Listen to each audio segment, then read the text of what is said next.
Betapa besar kasih Yesus. Harga saudara telah lunas dibayar, saudara. Saudara tidak perlu lagi menanggung dosa saudara. Kalau saudara percaya kepada Yesus, semua dosa saudara akan disucikan.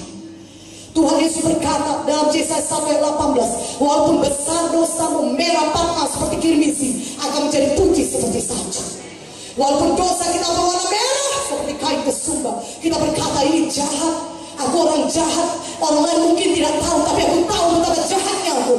Firman Tuhan berkata, walaupun dosa kita merah patna, walaupun dosa kita hitam legam, tetapi akan menjadi putih seperti salju, disucikan oleh darah Yesus. Haleluya. Yesus datang untuk membebaskan kita dari dosa. Karena itu pada hari buka itu saudara, terima dia sebagai Tuhan dan Juru Selamat pribadi saudara. Saudara hanya perlu percaya pada Tuhan Yesus, dan seluruh dosa-dosa saudara disucikan Tuhan, dan saudara layak memiliki hidup yang kekal selama-lamanya dengan Tuhan di sorga. Katakan amin. Haleluya. Haleluya. Dosa memisahkan kita dengan Tuhan, saudara. Dosa memisahkan kita dengan Tuhan. Dosa itu perpisahan dengan Tuhan, saudara. Yesaya 59:1-2 berkata, bukannya tangan Tuhan kurang panjang untuk menolong kita, bukan telinganya kurang peka untuk mendengar doa kita, bukan.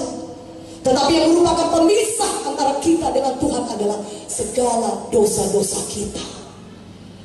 Itulah sebabnya malam ini jangan ada lagi kita yang berpisah dari Tuhan. Jangan ada lagi dosa yang memisahkan kita dengan Tuhan. Tapi bila pada hari ini kita terima darah Yesus menyucikan kita dari segala dosa kita, sehingga kita bisa memiliki hubungan pribadi dengan Tuhan. Di sini kita diberkati, di dunia yang kekal, surga yang kekal sudah menunggu kita. Katakan haleluya. Haleluya. Saudara tahukah saudara, Yesus berteriak di kayu salib. Memang Yesus menderita dicambuk, sangat menderita. Tubuhnya sangat berat menanggung penderitaan fisik itu, saudara. Itulah sebabnya Simon dari Kirene harus menolong membawa salib itu sampai ke Golgota, karena tubuh Yesus sudah hancur, dicambuki sedemikian rupa, saudara, tidak kuat lagi menanggung salib itu. Yesus mau mati bagi kita. Penderitaan yang besar dialaminya, darah bercucuran.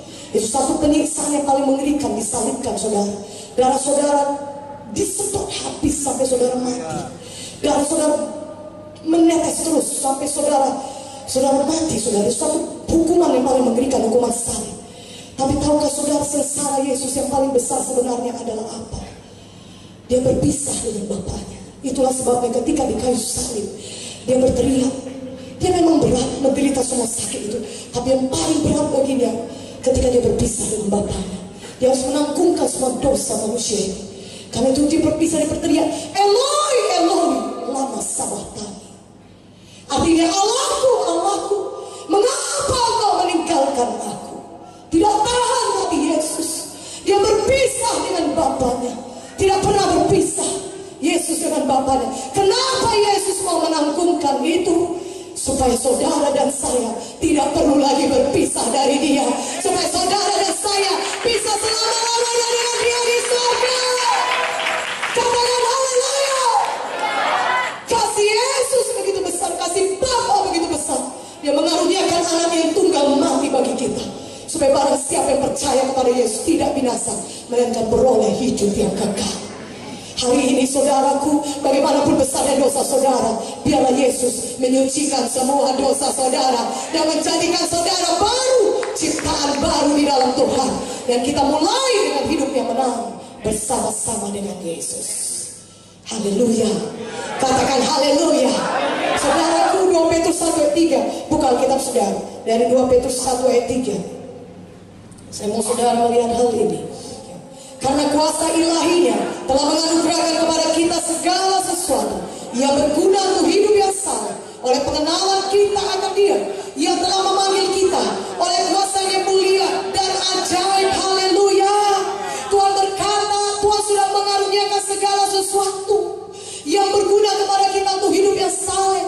Segala sesuatu telah disediakan Tuhan bagi saudara oleh kematian dan kebangkitan yang di kayu salib. Dia sudah menyediakan semua yang saudara butuhkan. Segala sesuatu yang berguna untuk hidup yang saleh di dunia ini, apakah itu berkat Tuhan yang melimpah, apakah itu kesehatan, kekuatan, apakah itu umur yang panjang, apakah itu kesembuhan, semuanya sudah disediakan Tuhan. Lebih kuat dong amennya. Lebih kuat amennya, katanya dong. Haleluya. Segala berkat yang saudara butuhkan sudah Tuhan sediakan. Saudara butuh kesembuhan, Tuhan Yesus menyembuh kita. Oleh pilurnya saudara sudah sembuh. Dan Tuhan berkata Dia menanggung semua kutuk dosa, sehingga saudara bisa hidup berhasil di dunia ini. Tidak perlu gagal lagi. Saudara bisa hidup sukacita di dunia ini. Tidak perlu lagi tertekan oleh setan, tertekan oleh roh-roh jahat, kuasa-kuasa kegelapan. Tidak perlu. Saudaraku katakan amin. Saudara bisa hidup berkemenangan di dunia ini. Saudara bisa hidup berhasil, diberkati Tuhan. Berhasil dalam studi, berhasil dalam pekerjaan, berhasil dalam rumah tangga. Itu semuanya berkat yang disediakan Tuhan bagi saudara. Katakan amin. Firman Tuhan berkata dalam Yohanes 10 ayat 10, memang setan datang mencuri, membunuh dan membinasakan, tapi Yesus datang supaya saudara beroleh hidup yang kelimpahan. Di dalam Yesus hidup yang kelimpahan tersedia bagi saudara. Katakan amin. Katakan haleluya. Tuhan mau saudara menerimanya, karena Dia sudah menyediakannya bagi saudara. Di dalam pelayanan Yesus, saudara lihat bagaimana Yesus menyembuhkan orang-orang sakit. Kalau saudara lihat zaman sekarang ini, rumah sakit tidak pernah kosong. Selalu aja ada orang sakit. Dan bertambah-tambah banyak orang sakit di dunia ini, saudara. Saudara pun tahu hal itu. Tapi firman Tuhan berkata, Yesus telah menyediakan kesembuhan bagi kita. Katakan amin. Dan Tuhan mau saudara menerimanya. Bagaimana kita menerima semua berkat Tuhan yang sudah Tuhan sediakan bagi kita? Saudaraku, Tuhan mau saudara beriman.